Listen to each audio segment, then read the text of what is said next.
gentlemen, may I have your attention, please?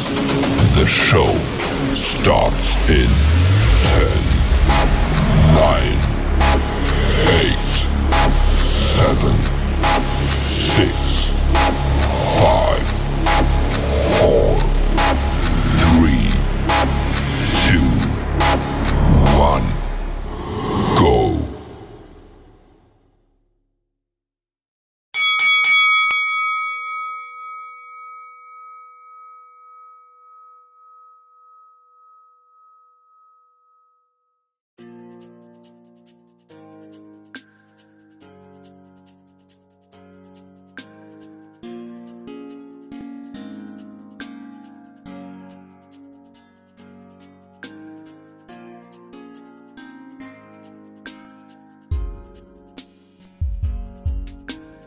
Phenomenal first-time authors, Dee Scott and Patricia Wallace, who are here to share their journeys into writing, the inspiration behind their stories, and the impact they hope to make.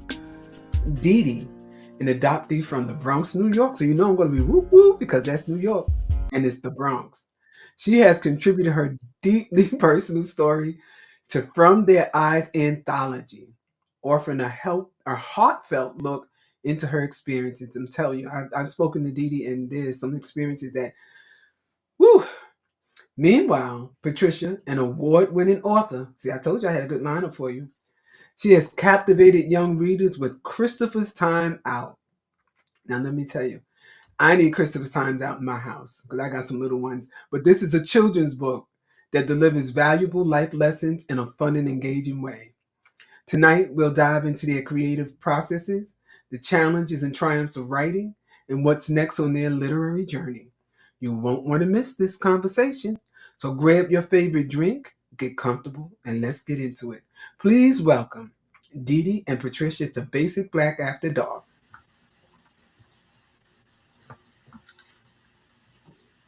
Hey, ladies. Hello, Hey. hello. Good evening.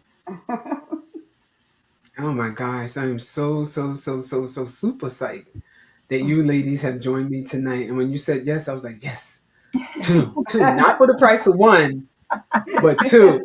So you know, I'm happy. I am happy. I'm just like, Well, I wow, am two honored. first time authors.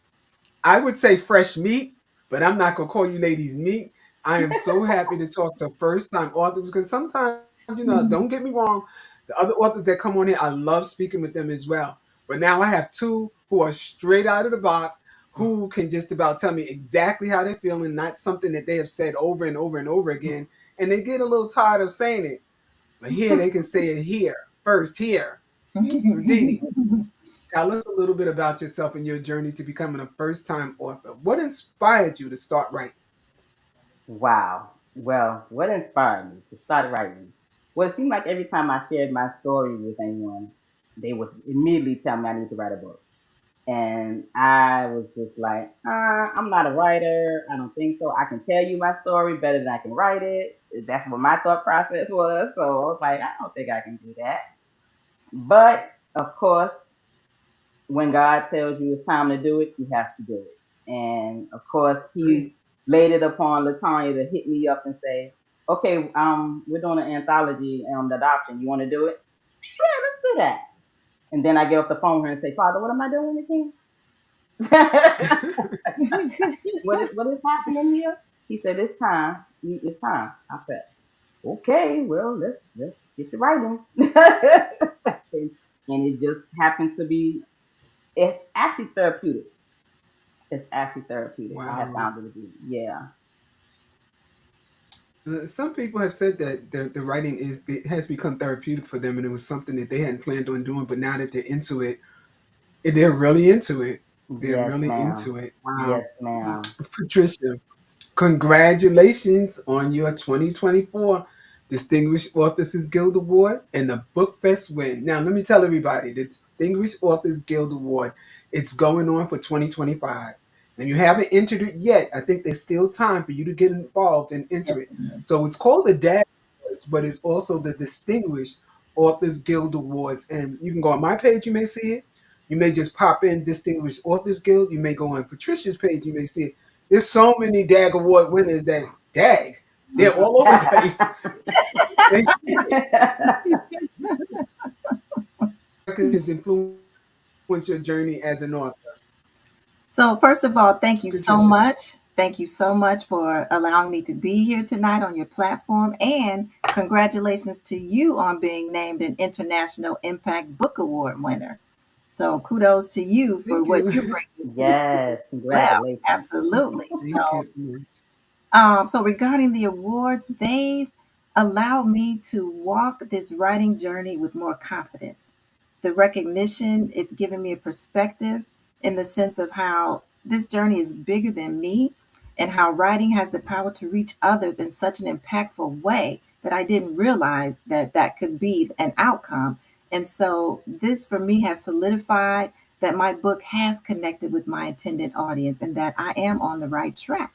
And so the awards have also shown me that that's tangible proof that since God has put this gift inside of me, it is already destined to succeed in ways that I couldn't imagine because he has begun a good work in me and he is faithful to perform it. And I'm seeing that being revealed every single time someone tells me how it has impacted them and their children. Wow, I'm just so excited for both of you. You know, you're going above and beyond. Didi, you're sharing some personal things about yourself. Now, I've worked with children and families in foster care and adoption for over 40 years, and many of them grow up and they go on to live successful lives. And some of them talk about their stories and how they um, journeyed through foster care, and some of them eventually was adopted. What was it like growing up as an adopted child in the Bronx? Now, look, let me tell you, the Bronx is tough, but it's not what some people paint it to be. Because I still Yeah. have family that lives in the Bronx, and it is family oriented. As a matter of fact, I wrote a book on a place in the Bronx, 1380 Prospect Avenue, not another Bronx tale. But growing up, which I did not grow up in the Bronx, but Hmm. my family, a lot of them grew up in the Bronx, and many of them, like I said, is still there. What was it like growing up as an adopted child in the Bronx? And you may not even have seen yourself as adopted, but others may have. What was it like, and how was your upbringing shaped you to who you are today? Because you're a fantastic lady. Oh, thank you. I appreciate that. It was a regular childhood. I mean, it's definitely different from New York to Virginia. It's definitely a whole nother aspect of of life.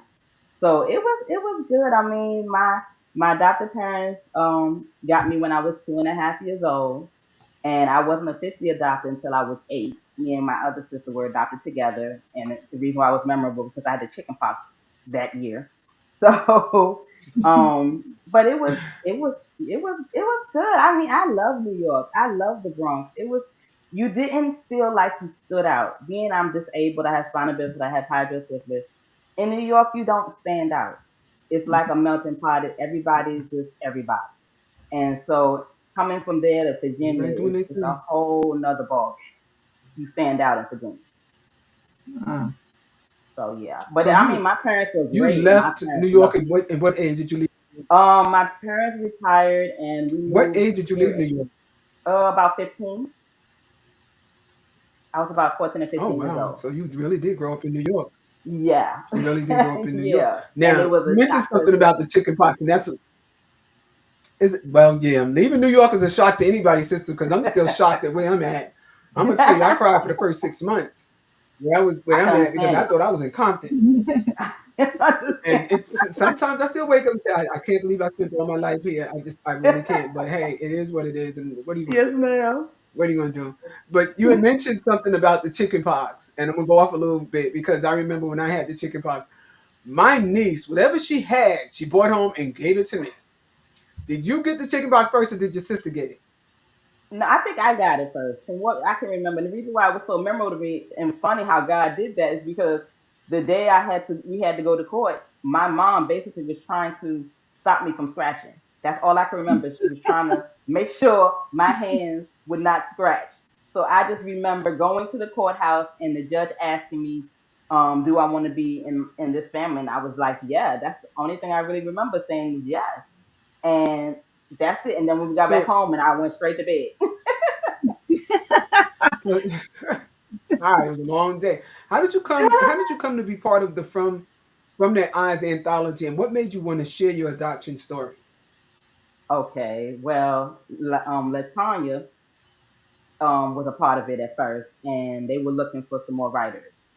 And she said she immediately thought about me, but she wasn't sure if I would do it because we always talked about it. And I would say, no, it's not time. No, not now. No, mm-mm. And she caught me in a relaxed state of mind. And the father said, I'm glad yeah, you did. Hey, yeah, she caught me in a good, listen. relaxed state of mind, and I appreciate it because she didn't really have to think about me, but it's just what we do for each other. And so when she said, that I want to be a part of it, I said, yeah. I said, yeah, not thinking, just said yeah, and then got off the phone with her and was like, God, what are we doing? What are we doing now? He said, it's time for you to write it. And I said, okay. So I'm really doing it in honor of my parents because not everybody's adoption story is a good one. And my parents were a gift from God. And Mm. I tell people all the time, they put me in the right family and my middle So name is how right. how did I see how did Johnny and Dolores Wright influence your life and your perspective on family? See, we've spoken before. For those of you who wonder, how did she know the name of her parents? We've spoken plenty of times, and now that she's an author, we're going to continue to speak more and more. So, Yes, how did ma'am. they influence your life and your perspective on family? Oh, they were loving. They didn't treat us like Did we adopted because they already had 4 kids of their own and they adopted 3 more. So they were almost practically finished when they when they got us. My sister, their baby girl was I think in college, and so they were pretty much finished. But my mom said she always wanted 6 girls and 1 boy. She already had 3 girls and she had a boy, so she adopted oh, 3 more. wow. So family was big for us. I mean, we So just loved what, what each other. Mm. so what role has your faith played in your journey, both as an adoptee and as a writer? Oh, my faith is everything. I can't do anything without God. I don't even move without God. I don't even do anything without the Father. I try to make sure that everything I do is Mhm. lined up with what He wants. I'm not perfect at it, but I definitely try to make sure that I seek Him first. And if I know that He wants me to do this, Okay. then I know He's got a plan. I know that He's got a plan in it. And I mean, I grew up in a church. We grew up in going to church. We grew up going to Mount Nebo Baptist Church. So I don't, so Okay. yeah, and then we just grew up, baptized at around. I think I was around maybe Well, I'm gonna tell you, maybe being eight or in the nine. Bronx, you're gonna get baptized. You in that Bronx, you're gonna get baptized one way or the other, either through your family or through the communities. Somebody gonna baptize. You're not gonna walk around in the Bronx and not be baptized. That's just the thing Exactly, there. Now, exactly. Patricia, I Yes. heard you once mention that you had a front row seat to your children's learning process. How did their adventures and imagination shape your approach to writing for children?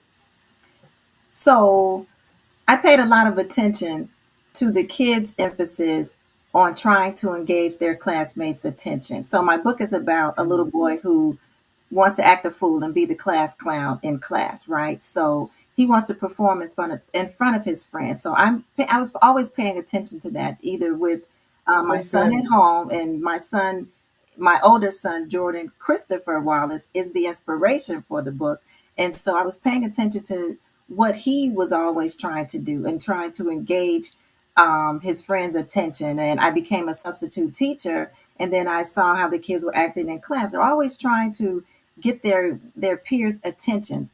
To that was always seeming to be their goal, and so it was always something they didn't want to be doing or that they knew they weren't supposed to be doing. They didn't want to act right, and so they were always trying to just being able to do something silly that might not be the smartest thing, and not paying attention to the consequences of poor behavior. So Mhm. that's why I chose the classroom setting, because that's where the real life Christopher, my son, that's where his nonsense was going down when he was in kindergarten. And it's the setting a lot of times for where the kids tend to act out, because that's where their peers are. And so I could see, as I moved along from class to class with the kids as they got older, I saw where they were growing, and learning in those areas, not just in the academic sense. And so the classroom was always a great setting because school is a place that sets the foundation early in their lives for rules and for values surrounding social behavior that they need to learn as soon as possible.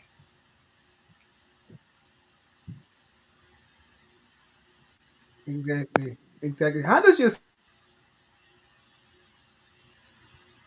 son, is he an adult for your son? I'm sorry, can you say that one more time? How is he?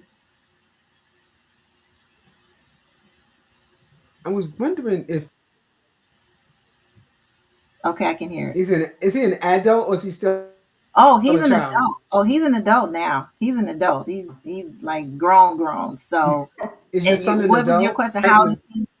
how does it feel about you writing about him? He totally embraced it. Now this he's grown, and so a lot of the stuff that he How was does it doing then, he didn't even realize it now. He doesn't realize it then, I mean, but he totally embraced it. I did talk to him first, and I literally said, "Okay, I want to put you on blast. Are you okay with that?" And so he chuckled and laughed and everything, and he was like, "Yeah, that's fine, that's fine." And also, I let him read. I got his collaboration on it. Although he didn't remember doing things, he was caught up in that it was engaging and that it was funny to him. So, and he was also one of my beta readers. So he was involved in it every step of the way, from the actual story context to the illustrations as well. So he's all for it. He's totally supportive, and that's been like the icing on the cake because now if he had a problem with it, I may have still done it because I think it needed to be told, but we would have worked something out. But I did tell him I'm putting you on blast. He was all for it, and so we just went on from there. That's great. That's nice. So with a background in English literature and corporate copywriting, contribute to your transition into writing books for young readers. So actually that was very helpful for me. It was actually a natural part of my book writing process because all I knew was reading and writing. Growing up, I was a bookworm. I stayed in the library, so it was natural for me to be an English major. And so that was a seamless transition from, my background and educational wise, my personal interests, and then deciding that I'm going to write a book. And so, because I always felt like telling a good story has the same basic elements as well, regardless of the type of writing, regardless of whether you're a marketing writer or trying to write a children's book. The certain foundations are the same. Why are you writing it? What's your intent? What are you telling your story? What are you telling your audience? What do you want their takeaway to be based on what you're trying to sell to them? And so the goal is always, again, regardless of the type of writing, the That's goal is really always important. you want them to go from one line to the next. You just want them to keep reading. So you have to keep them engaged. I'm And so so, glad you said that. So many people they just write because they feel as though that they can write. Some people don't think about their readers at all.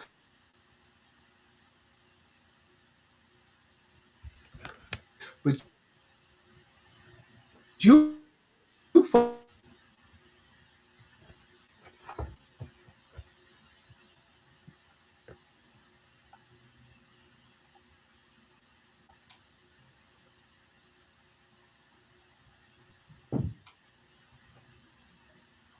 can you hear me, Patricia? yes, I can hear you. You said you were speaking about some people don't take into account No, their audience and what the purpose no, is. I was saying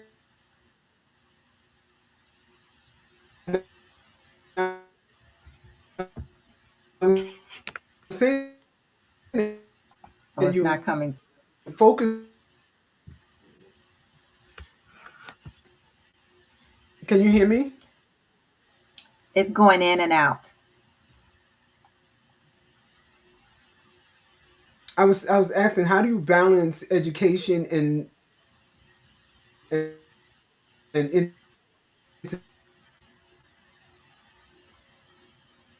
How do I balance my entertainment? education with my writing Yeah, we have process? a we have so unpredictable and entertainment. Yes, because it's Well, just in the story that you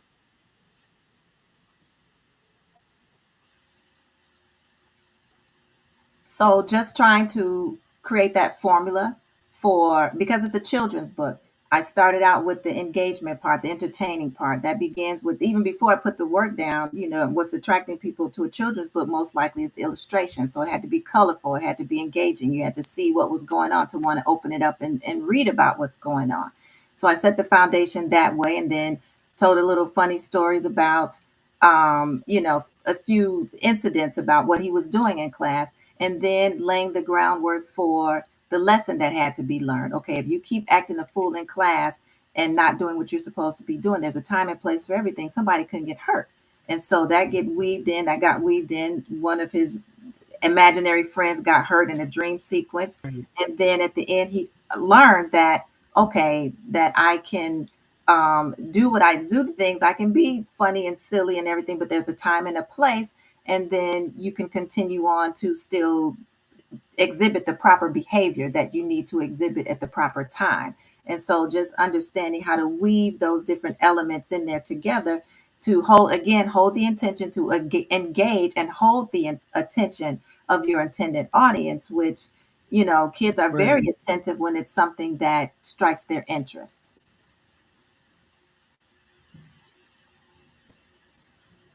Well, it's so important that when you write a children's book, and I'm not saying nobody else can, but when you're an English teacher and you're writing it, you just seem to have all those little nuggets that you're able to tap into everything as far as what the child should be reading, what the parent would love for their child to read, and what the Department of Education would want children to know and to Mhm. read. And it's just like it's a well oiled thing when you have a teacher that's writing as well. But Dee Dee, let me ask you a question. What message or lesson do you hope readers take away from your contribution, eyes, the anthology?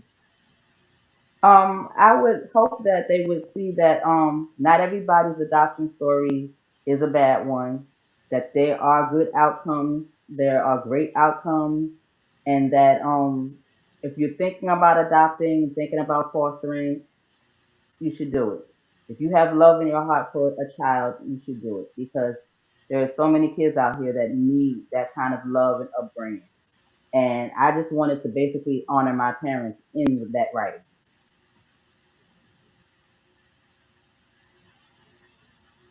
Wow. Wow. And I could just imagine how proud they are of you, with what you have written and just the way that you turned out. And I'm sitting here smiling like I'm Thank the you. parent. Patricia, what was the most challenging part of bringing, what was the most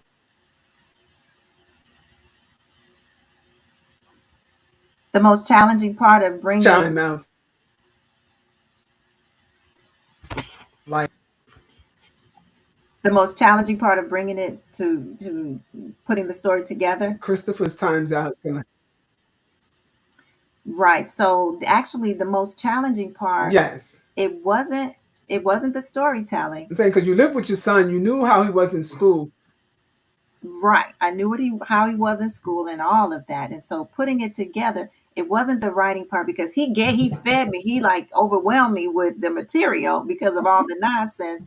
But then and couple that with the fact that English is my background. That's what I majored in. That's what I did in my day job. So the storytelling was not challenging at all. I knew how to put a good story together. So I wasn't concerned about that. But then it was after that. I knew how to work with an illustrator because as a marketing writer, I dealt with graphic designers all the time, so I knew how to speak their language to tell them what I wanted. But the issue came when, okay, now I have this document, this manuscript. Now what? How do I copyright it? I know I'm supposed to, but I don't know how to do that. And then what publisher do I go with? I know I want to self-publish, but there are a million self-publishers. So then this is where I really stepped out on faith because I just knew, okay, complete the manuscript and then you'll know what to do next. When it'll be time for you to know what to do next because I'm still wondering in the back of my mind. And so about just a few week or so, it wasn't very long after I had a complete solid manuscript, I saw a notice, a flyer about a publishing workshop held by Natalie R. Murphy from the Distinguished Authors Guild, and it's called From Pen to Publish. I saw this flyer, and one of the first things it says was, "Are you ready to publish your book? Do you need to know how to copyright it?" So that was for me. And from there, I went to the writing workshop. I was running to it. I couldn't wait. I was excited. I got all of those questions answered, and I was ready to cross the publishing finish line. But then, even after that, okay, so now what do I do? How do I, once I publish, what happens next? So, and Natalie again, then she strongly encouraged me to submit my book to the Distinguished Authors Guild for award consideration. And I was hesitant at first. I'm like, what do you mean? I just published it. The ink is not dry. What do you mean award? What? And so she's like, you need to do this. And I thought about, I took a step back. Wait a minute. She's an award winning, accomplished author. And she's telling me to do this. I believe she knows what she's talking about. So I decided to follow her advice. And therefore, it was through the Distinguished Authors Guild, Dr. Carolyn, Miss Gina, along with my fellow nominees, that I learned the nuances for showcasing my book in public. That was the most challenging part because being a first time author, I didn't know what that journey was supposed to look like after publication. And I certainly didn't have any Yeah. clue about or any idea that I could be submitting it for awards. And so they provided that guidance and that But support like me. And so I'm very thankful for that. you you had some, and the ones that you've mentioned, I heard about them, and I've spoken to some of them. You have some powerhouses behind you, and this is what I keep saying about the Distinguished Authors Guild. Um, Join it. And this is what you're going to get out of it, and more. Dee Dee, what was the most challenging part of sharing your story, and what did you learn about yourself in the process? The most challenging part for me is just thinking about uh times of being with my parents because both of them have gone on home. Oh, So to have stories where I'm incorporating them into it, it gets a little emotional. It gets a little emotional because my mom was my everything. She was my cheerleader. She was my support system. She believed in me more than I probably believed in myself. She saw something in me I didn't even remotely see for a long time. So she helped me to kind of just see that my disability doesn't have to stop me from doing whatever I want. She always emphasized that. She said, yes, you're physically challenged, but you don't have nothing is wrong with your brain, so you can do whatever you want. So she always pushed me. So having those stories to be able to tell and thinking about her and what she would be saying and hearing her voice, those were challenging because I would have to kind of pause a little bit because it would make me emotional because I would miss her. I miss her every day. I miss both of them every day. And I'm just hoping that Yeah, I am making them proud because that is my goal. I believe That's you always are. my goal is to I make them believe you proud. are. If you had to, well, what author would you most like to meet and why? Mm, Now that you're in the game, wow. what author would you most likely like to meet and why? What author? Um, I'm not really sure right now. If I'm a big Terry McMillan fan, but that's kind of wild. Who That's isn't? kind of wild for me. But Who I guess I would isn't? say Who her because isn't a I big like fan of her. I Black like her women? writing. I mean, I used to read some of her books. So, and then I was also a big Maya Angelou fan. So I love Maya Angelou. So I wish I could meet her. mm. Yes. Yes.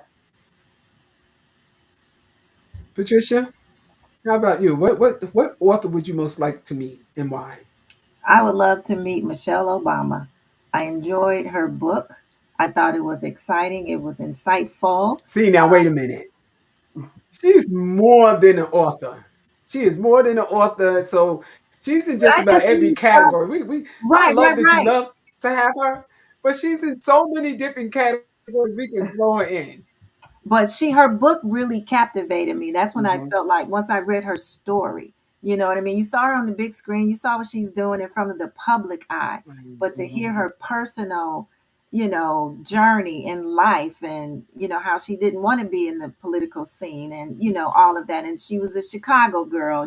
I'm from Chicago, and I could a lot of the simple nuances like that I could relate to, and so it was Hmm. very authentic to me. And I feel like just the nuggets that she gives as an author, telling her memoir, I thought those were just valuable, very valuable um, lessons that are, just never ending. But I would What has also, been the most surprising or rewarding part of your publishing journey so far? for me, it's been the I'm responses that I'm getting sorry. from other aspiring authors. You wanted me to repeat it? Back and think that this is going to be. No, I'm just saying that you guys are going to. You're both of you young ladies are going to continue to get the responses that you're getting, plus much more. So prepare yourself because this is just the beginning of this journey for you. It's a Yeah, lot out there. It's a lot more to both of you, and I can see that. So don't think that okay, I wrote that one book. I'm going to sit back and relax, and that's going to be it. No. So when you think that somebody's knocking at your door, yeah, somebody's knocking down once. So open it up and let them in. yeah, Okay. yeah. So, but I So also yeah, I was like saying to. what was the most surprising part? But yeah. Who else do you like? Can you say that again? What other author? What other author do you like? Would you most like to meet? You said Michelle Oh, Obama. yeah, Victoria Christopher Murray. Her latest book, Mm. Harlem Rhapsody. I'm reading that now, and she's just phenomenal as well. And I'm hoping that I've seen on Facebook that she's trying. She mentioned that she's trying to come to Chicago. I would love to see her. Just those authors who are thriving and showing the way of how to do this, that it can be done, and just the reception of what a story can do for people, whether it's fiction or nonfiction. And so that was one of the things I wanted to continue on with. Just people's response is just when they come to me and say, "You've inspired me to write my own story," because I either have a manuscript that I'm having dusted off, or I'm currently working on something, and I didn't have the courage to go out there, but I see that you did, so now I think I can do it too. You know what I mean? So that's something that I didn't think about. That's very rewarding, how just your simple taking your walk of faith is allowing them to see what you're doing, because you never know who's watching you. And if she can, I tell them, if I can do it, so can you. Exactly. And so that's very rewarding, and just like an icing on the cake type of a thing that I didn't think anything about. I wasn't My head wasn't on that level. It was just trying to get it written down. But you never know. Well, get yourself ready to be on that level because I'm going to have plenty of interviews and I'm going to be asking some of these authors the same questions. And when they say that my favorite is Dee Scott or Patricia Wallace, I'm going to be like, I know them. I interviewed them. Yes, so I already met them. So don't be too surprised if that happened to you because I guarantee you that's going to be coming very soon. Mm, Well, praise God. I receive it. They're I going to be receive it. Yes. saying that in your books because that's where your book is going to go. Please receive it because I'm telling you, I got it. Ain't nobody around here seeing me saying all of this, but I've seen them on my shelf. I haven't met them personally, but I was able to talk to them. Praise God. Yes. So Yes. look, go back and look, go to YouTube. They're on there. You'll see me. So hey, so that's Well, I appreciate you saying that. going to happen. That Absolutely. you're working on an orphan. Can you give us a little bit? Shoot, girl, you think I was? What can you tell us about your autobiography? What might it include, Dee? I It's know you don't gonna want to give contain. everything away, but what might your autobiography include? Yeah. Just a little bit. Well, in the anthology, I only gave like snippets of my story. So I'm continuing, bits and parts of what they probably already read, but it's just gonna continue to keep going. And I'm just gonna kind of just put it out there. God wanted me to put it out there. I'm gonna put it out there as best as I know how. So Mhm. yeah, that's all I'm gonna do is just continue to write what I've been writing and kind of just There you expand go. on it. Expand.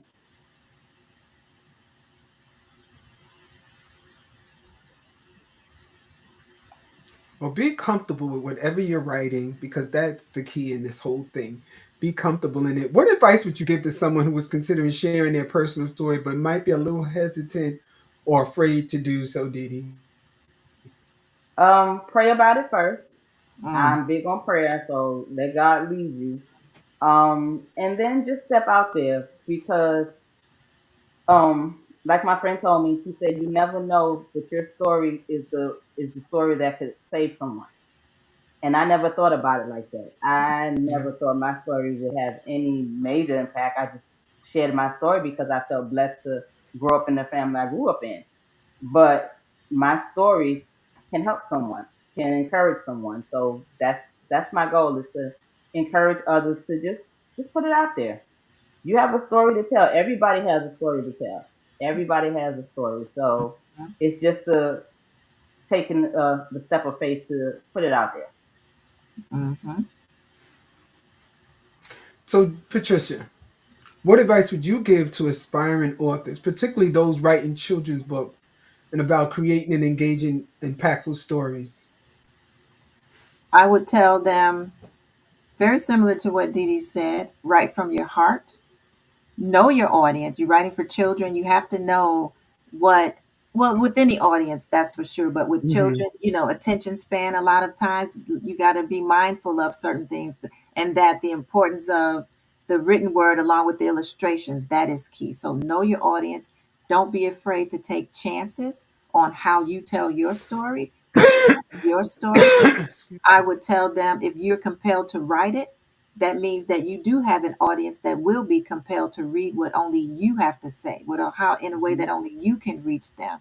And I would tell them that the purpose of their storytelling, whether it's fiction, whether it's nonfiction, whatever the genre is, it's to share with others. So whenever you're doing that, just be mindful, whether it's you're inspiring, whether or not you're encouraging someone, whether you're entertaining, it is to share with others. So share. The purpose is bigger than we are. We're the Mhm. vehicle that these stories are being pushed through so that we can speak to others with our unique voice.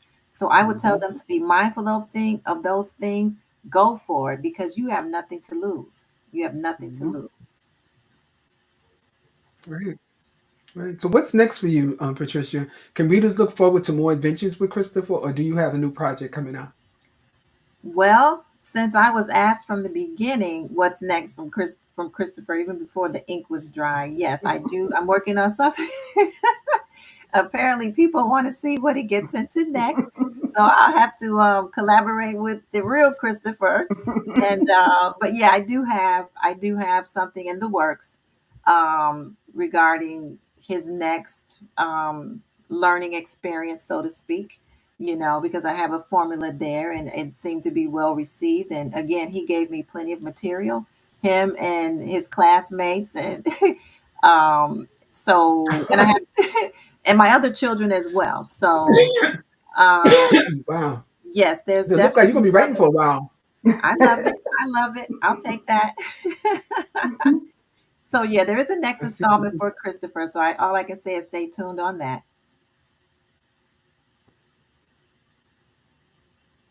So, Didi, now I hear that you're writing that your autobiography, but I know something else is going to come through, and I'm quite sure you're probably working on other things because the doors, like I said, the doors are going to be opening, and you're probably, when you're writing through, and you start to see what your potential is, something that you didn't even tap into. So I know that you're Yeah, just tapping away Mm. yeah, yeah, definitely. because at first you were hesitant, but now they're Very. there supporting you. What is it that, besides your autobiography, what is it that you're thinking of tapping into? Because I want to tap into that for you. um, What is it that well, you're tapping into? I kind of have been thinking about, Because the wheels are turning. yeah, they're definitely turning.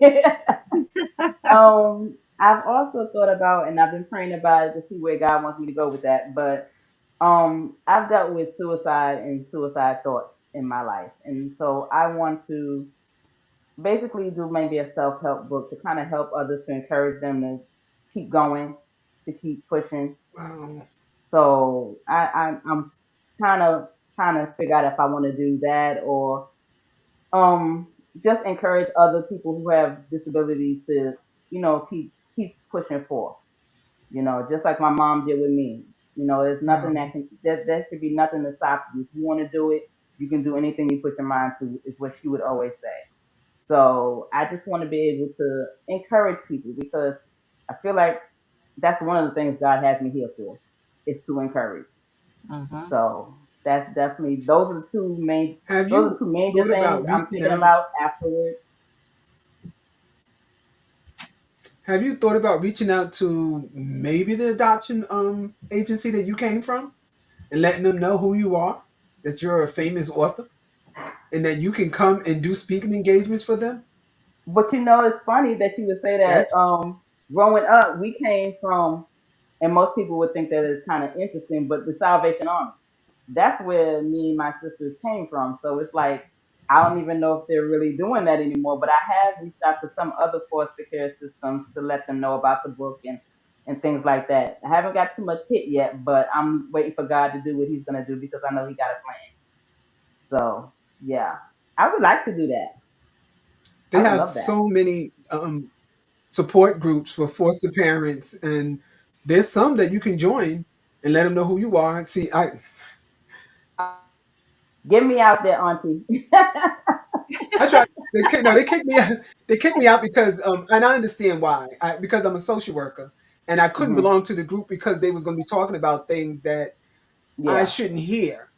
But the thing is, I was a foster parent too, and I needed that type of support Yeah. because I didn't Yeah. want to hear the regular stuff that foster parents, that Hmm. other social workers talk about. I hear it all day, every day. But I wanted to Exactly. hear, and share some of my experiences too, because so what? I work for the system. I have experiences Exactly. too that the Exactly. court system you got to deal with. I wanted to be able to do that as well. Yes, ma'am. Hey Yes, Travita, ma'am. thank you so much for watching us and tuning in. So there's so many support groups that you can go to and speak them. And Patricia, Ronald McDonald House, they would love this story about Christopher's Hmm. time out because it's just so Yeah. much fun for them to, and it takes their mind off of it. And then you're there, an actual published author. This is him now. They would go, ooh, and be looking and whatnot. One question I wanted to ask you, Patricia, was, do your son have children, and what do they think about that book about what their dad used to do?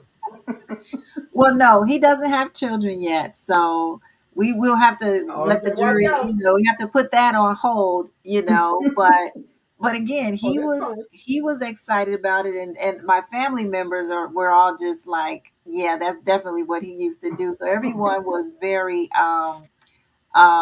engaging with it. But again, he gets a kick out of it. He loves it. And he actually went to a book fair with me. My husband typically goes with me, and he wasn't able to come that particular time. So I was like, Christopher, you need to come. And we had the t-shirts on, and people asked him, they were like, are you the bad little boy that was doing all that stuff? And he was like, yeah, that was me. That was me. And so he was totally engaged, and he's enjoying it. So yeah, so I'm sure when he does have children, I will be the first one to make sure they have a copy, and we'll read it to them and tell them all about the inside scoop on how that story came to be.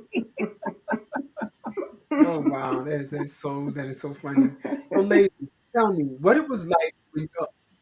Tell me what it was like when your author's copy of your book arrived and you saw your name on it. What were your thoughts? Whew. You want to go first, Dee Dee? No, you go first, Miss Patricia. Okay, I'm a okay. little too emotional. It was surreal. It was like, in my hands is all of this work, all of these years of saying I'm going to do it, I'm going to do it, and then for it to be a tangible something I could hold in my hand that I could share with whomever, it was surreal. and I had to take a breather. I had to just sit down and just look at it and think.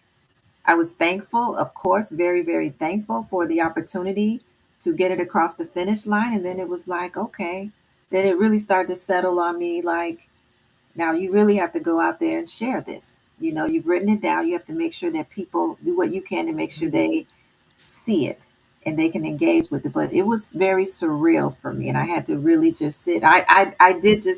I sat in the moment.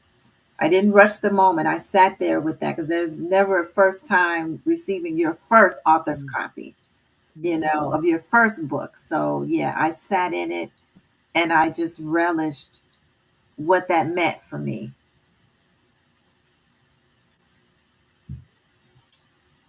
Yeah, A book that you're going to write because each book is different and it's a different meaning. Dee Dee, how about you?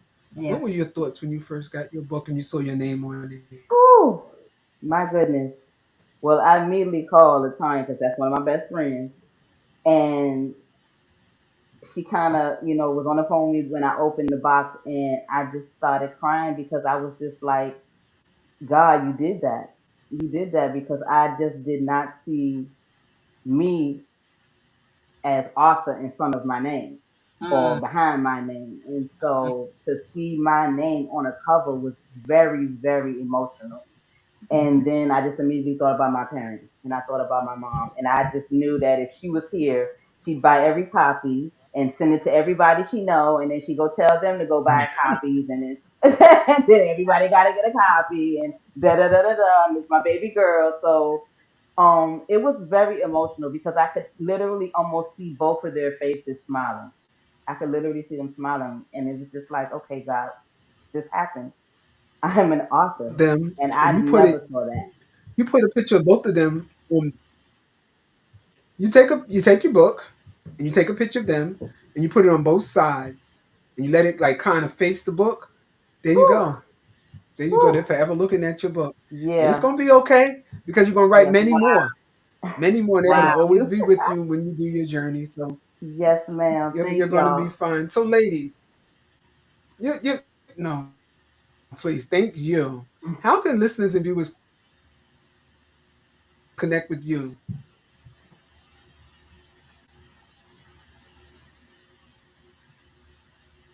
How can listeners connect with us?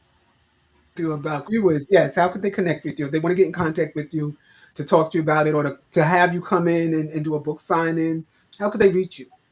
I can be reached on Facebook, um, and then Patricia Wallace. And then also, if they want a copy, they can get it through bookbaby.com. But I can definitely connect through Facebook and we can go from there. I would say the same thing. You can Okay. reach me on Okay, Facebook. Dee Dee, how could they connect with you? Yes, ma'am. You can reach me on Facebook. The book is on Amazon.